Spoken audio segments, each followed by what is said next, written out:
Neil from Messick here, talking to you today about my personal tractor upgrade.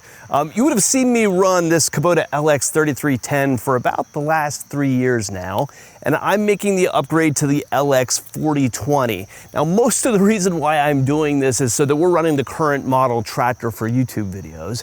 But there's going to be a lot of things here I'm going to learn in this transition. I'm not returning my 3310 right away so that we have some time to run these things side by side. But today we're going to talk about some of the differences between these two tractors. But if you're not interested in these two machines, we're also going to talk about all the Frankenstein things that I've done to this 3310 over the years. This is the test bed tractor for most of the stuff that you see here on YouTube. So it has a number of unique options and accessories on it. I'm going to tell you about the ones I'm going to miss and the ones I may not. Messick's a helping hand with your land. There's a lot to cover here, but we're going to start here with the loaders themselves, the Kubota portion of this equation. In this change, going from the old LX series to the new portion of the LX series, there's a loader model number change. We're going from an LA535 to an LA545. Now, the capacities of these loaders don't change. Most people know you take that model number, you multiply by 2.2, gives you the lift capacity of the loader. This is not a lift capacity change, though. It's only a small increment in the model number because the loader itself is physically wider than what the older model is. When you look here down the profile of the tractor, you're gonna notice these booms are a little wider. It's creating more space here on the inside, making it easier to pull the tractor in and out of the loader, and also just giving a little bit more stability and rigidity to the tractor by moving that loader out further. I've also added on this loader a Kubota Swift Hatch kit. Now, Swift Hatch is a kit that can go onto the machine that adds two different functions. It adds this really nice single lever hydraulic release. So when I want to take this loader off the tractor, which I do, I pull out the little red knob here, lift this handle, and all four of my hydraulic hoses come off just like that. I'm a big fan of that portion of the Swift Hatch kit. This single lever hydraulic release can be a really expensive option on some tractors, and on this machine, it's actually quite affordable. I have, though, decided only to install half of the Swift Hatch kit. The other part of this kit is legs that will swing down from the loader that can come off without you having to get off the tractor. It's a series of linkages and levers that you deploy those parking stands from the seat of the machine. It's all very slick. It's a great system. But most of my hours on this tractor are done out in the woods, and it worries me a little bit having those linkages and swinging components down under my loader. So in the case of this machine, I'm opting only to install half of Kubota's Swift Hatch kit. On the loader grill guards, you're gonna see on both of these tractors, I've installed a brush guard because, like I said, I tend to work in the woods. One of the small pieces of damage here that I did to my old tractor was actually having a branch pop up here and knock in a little piece of my plastic grill. That's why a lot of companies now, including ourselves, are manufacturing these brush guards to add onto your tractor. You can go to Messick.com. If you have an older machine, you can select your unit and go and find one of these guards to go in here to protect the front of your tractor. Kubota, though, has caught onto this trend, and they're now starting to offer them from the factory. So my new machine here is going to have Kubota's factory guard on it. This isn't quite as stout as the custom-made ones are, but Kubota's economies of scale bring this thing through at a really aggressive price that we can't touch by manufacturing things ourselves. Another change that I made here is the third function that's on my tractor. Now, some of this is because these things are promotional items that end up on these machines, but my old LX3310 had a WR long third function valve on it. WR Long is really well known for their third functions. They've got about the biggest catalog that's out there when it comes to fitting up third function valves onto your tractor. They also do a reasonably good job of fitting those valves well onto a given machine, giving you all the right hoses and couplers and that kind of thing in order to make something work well. What they don't do, though, is fit them to the machine quite as well as what Kubota will do with Lampride. In a Lampride third function kit, Kubota is tucking the valve assembly here back around inboard of these loader arms. You remember these loader arms got a little wider? That made some more space here on the inside of the loader to be able to hide that valve assembly on the inside of the tractor a little bit better. And again, working in the woods, that's going to move those kind of vulnerable pieces into better parts of the machine so they're not apt as to get caught as what they have been. I've actually had some problems with the wires and the hoses and stuff that hang off the bottom of my third function valve and catching them on tree branches and stuff. In this whole equation, Kubota in many cases does make third function valves themselves. Those are going to be the most premium third functions that are even going to get wraparound guards and that kind of stuff. Now that's not available for every model, including my LX4020 at this point. So when we break down, say, the third function valve options that we sell here at Messick, you have the Kubota ones as being the most premium, also the most expensive. Kubota kind of knocking off their own third function valves with Lamb Pride and those kits. They're going to use a lot more hoses instead of hard lines, and then we get kind of the best availability and fit out of those WR long options. So we're going to service all three of them, but the brands here are changing on this two tractors, and you can see the benefit in the fit on my LX4020. Another WR long kit that I'm gonna lose on my new tractor are the hydraulic accumulator kits. These things are like wildly unappreciated and way more people should know about them. But WR Long actually makes this little accumulator kit that has two different pressure accumulator balls on it with this ball valve in order to turn them on and off. What this accumulator kit does is allows this loader to bounce while you're traveling back and forth. We've done some videos on the effectiveness of this. It takes a lot of the shock out of transport on the loader and it keeps you from spilling your load. I don't have one of these on my LX4020, but it is something that I would definitely consider adding it again in the future because I really like it. You can hardly be on the internet and avoid the SawHaul. These things are advertised everywhere anymore. This is an accessory kit that you can put onto your tractor or other equipment for carrying around your chainsaw. I have my large bar on here now, so this isn't exactly sized correctly, but this allows you to be able to store your saw while you're driving your tractor around, hopefully not run it over, which you see all too often. This is actually in its second generation now. They've made some changes to this thing as it goes. And the one thing I like currently about it is that you can push some buttons on here and actually remove the scabbard from the side of the machine. So you don't have this dangling around over here if you're using it. They make a handful of other tool carriers and stuff that can slide onto this bracket too. So interesting that they've continued innovating with this, but with my bigger saw now, I just don't use this thing that much anymore. So it's not carrying forward to the new tractor. An addition here on the new tractor that I'm excited to show off is this tooth bar that we're going to start using on the bucket.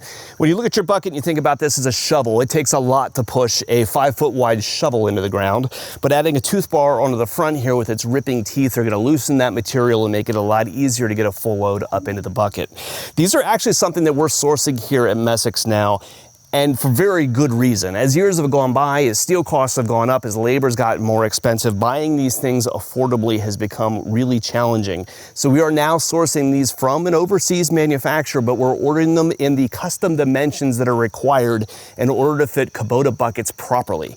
When you look at this 60-inch bucket here, a 60-inch bucket actually takes a 58.5-inch tooth bar, and that's an unusual size to be able to find without having to shim these things out with a whole bunch of washers. So at Messick now, we now have this stock of right-priced tooth bars made specifically to fit the Kubota buckets.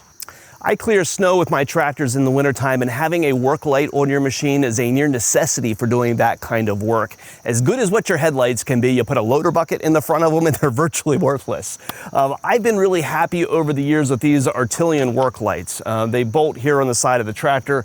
You can spin them front to back, you can angle them out, point them whatever direction you want. They've worked out really well for me. On the new tractor though, I've opted to go the more OEM route, and now that they're on here, I can't say I'm entirely happy about it. Kubota does make a nice, tidy work light kit that sits up here on the machine. It's still equally as protected with a big metal bracket around it, but the lights themselves can't be flipped backwards. So if you have work to do behind you during the dark, these aren't gonna do you a whole lot of good. Well, that Artillian light will flip around very easily. So probably a little bit better utility, but a nice, tidy installation. On this, I do like how the switches and stuff are done inside of the roll bar over here. One switch, both lights. It's nice and tidy, a little bit better than what's done on here. This little nut right here, let's call this the cheapest accessory on the tractor. I was a little annoyed by something that I thought was missing on my old tractor here. As you're driving around, hear that noise? Roll bar rattles. It sits here and rattles. It makes a little bit of noise while you're driving. And right here, you've got a nut that's welded in place for one of these knobs to go and screw right into. But for some reason, they're not included from the factory. These little knobs are only a couple of bucks. You can pick them up on Messick.com if you want. I added them in here in order to tension this roll bar down and get rid of the rattle. Now, one thing that you should know, is that they do work themselves loose over time. Where they're used over on the BX series and the ZDs, they have another little clip that goes underneath of these to kind of take care of some of that loosening when things slop around. It doesn't fit on this tractor, so they will work their way loose, but you can at least tighten this guy down in order to get rid of some of that shake and rattle. On the new tractor though, I'm finding that's not necessary. Even though this nut is still here, these things are just a lot more tight than they used to be, and you can see a little bit of redesign in this hinge right here that must be taking care of some of that shake. A couple of small changes here around the back of the tractor. So you'll notice here that this machine has a rear remote on it now, where my old one did not. I don't have an immediate use for a rear remote behind this tractor, but we demo attachments all the time, and there's been some cases that I kind of wished I would have had one. You're gonna notice there's some small changes that happen down here. The drawbar now has some chain hooks on it, which is kind of a cool, convenient addition. I did not opt to go and put extendable link arms and stuff on the bottom of the tractor to make hooking up to attachments easier.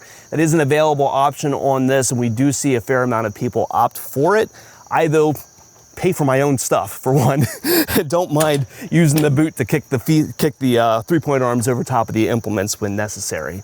You'll notice my old tractor has a backhoe subframe mounted on it. I did have a used backhoe that I mounted up to that machine. I don't use it enough to justify keeping it around, so when my tractor goes up for sale, the backhoe is gonna go with it. There's a selection here in the back that I'm not entirely happy about. I've been running R14 tires on my old tractor for a number of years. I really like them. They're a great combination of being aggressive enough in order to move that dirt and snow and mud when you need to, but not so aggressive that they tear the yard apart all the time. I've always, though, been curious about the oversized tire option that's available for the 4020, and the pair of tires that we had around happen to be R4s, so I'm going to be switching back to the R4 tread pattern that I would have had on my prior tractor before this. I didn't mind that so much, but my feeling has kind of been that these tires do have some benefits to them, although they're not quite as heavy duty as what this tire is. So I'm making that change in the tread pattern. But this is also the oversized tire option. It sits a little bit higher, has a little bit more ground clearance, looks a little bit more substantial than what the older version does, and I do like the look of that. Now, there's been a bunch of changes here in terms of stability on these tractors. I have a lot of rolling hills, my kids do run my machines, and so having a planted machine is important to me. The front axles on these machines have changed. The 3520 and 4020 now has a wider front axle than what the older generation does. Kind of corresponds with that wider loader there that happened as well. And this also has a more substantial redesigned back end in it. It's a little bit bigger, a little bit heavier.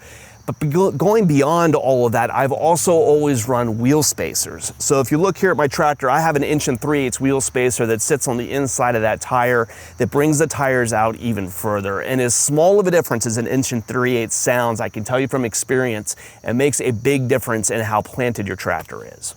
So that covers the loader and the accessory kits. A number of things here have changed in the tractor itself, improvements that Kubota has made here over the years. 33 horsepower at a tractor this size has always been considered a lot, but every year as manufacturers come out with new tractors, that horsepower number just seems to go up and up and up. And now in this latest generation now, we're dropping 40 horsepower underneath the hood of a tractor that's this size. You know, low 20s would have been the norm at one point. 26 for us is still very, very common because it stays underneath that horsepower range that you need a emission system on top of the engine, but you can now get 40 horse in a tractor this size. Now, one added feature on this machine that kind of makes that 40 horse make a little bit more sense in some cases is 540E. So over here on my left-hand side, I have a selection lever that's a gear shifter for the tractor's PTO. If you're gonna run a rear-mounted implement that needs the shaft to be spinning at 540 RPMs, you can now shift that down into a lower gear so you can run your engine, your 40-horse engine, nice and slow, and be able to spin that PTO at the right speed. That's something I definitely will use when using my flail mower. I use a flail a lot to clean up around my woods here, and I often run my tractor, even now, at fairly low RPMs because I just don't need that much horsepower. So that is a feature that I definitely will appreciate. As companies increment these tractors over the years, it's very unusual to see major mechanical systems redesigned. Oftentimes they're making small feature changes and that kind of stuff. This, though, is not that case. In the case of this generational change, the entire rear end of this tractor was redesigned. This one is gonna have that 540E feature. It also has some mechanical changes in it that make it not as loud. One of the primary complaints that we would have had with this older series was the amount of hydraulic whine that comes from the hydrostatic transmission. Some is normal on every tractor, but this one felt particularly loud at times, particularly in the cab versions. Now this one now has a completely different transmission to it, and with that transmission, things just work out a little differently in terms of the levers. So the cruise control, for example, now is up here on the fender where it would have been a latch down here before. My four-wheel drive lever that used to be on my fender is now down here by my leg. The diff lock pedal is moved. It's all small incremental stuff, nothing too earth-shattering. A feature though that came along in this transmission is what's called auto throttle. So now as I step down on this hydrostatic pedal in order to start to propel the tractor forward, it raises the engine RPMs along with it. That makes this tractor drive a lot more like a car. Now you have a hand throttle here that can override that to a point. If you're gonna be mowing and you need this thing to be at 100% throttle all the time, you just pull it wide open with the hand throttle. But as you're transporting and driving from place to place, you're gonna drive it a lot more like a car. Pushing that pedal down raises the RPMs up.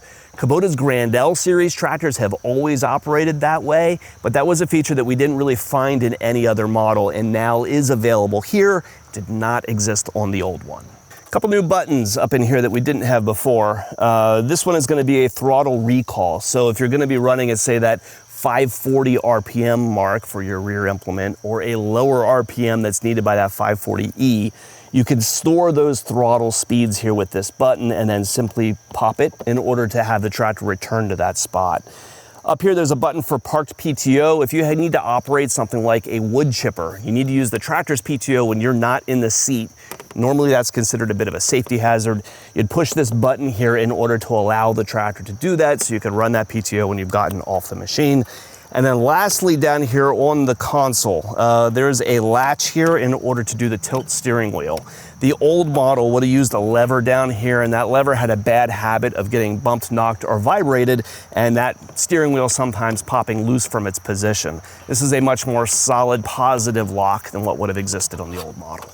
So that's a rundown on the tractor change here that's happening on the YouTube channel. You'll see the 4020 in a lot of upcoming videos, and we're gonna hang on here to the 3310 for a while so we can run these two side by side and kind of see what these differences feel like in the real world. My old tractor here is gonna be going up for sale on Messick.com. If you go to our website, click on the used section, find compact tractors, this is gonna show up in the rest of the inventory with everything else. 133 hours, and I am gonna sell it with the backhoe on the back of it as well. And I think right now I've actually got 3 of these in stock in different configurations. If you're looking for a tractor in this size, we'd be glad to help.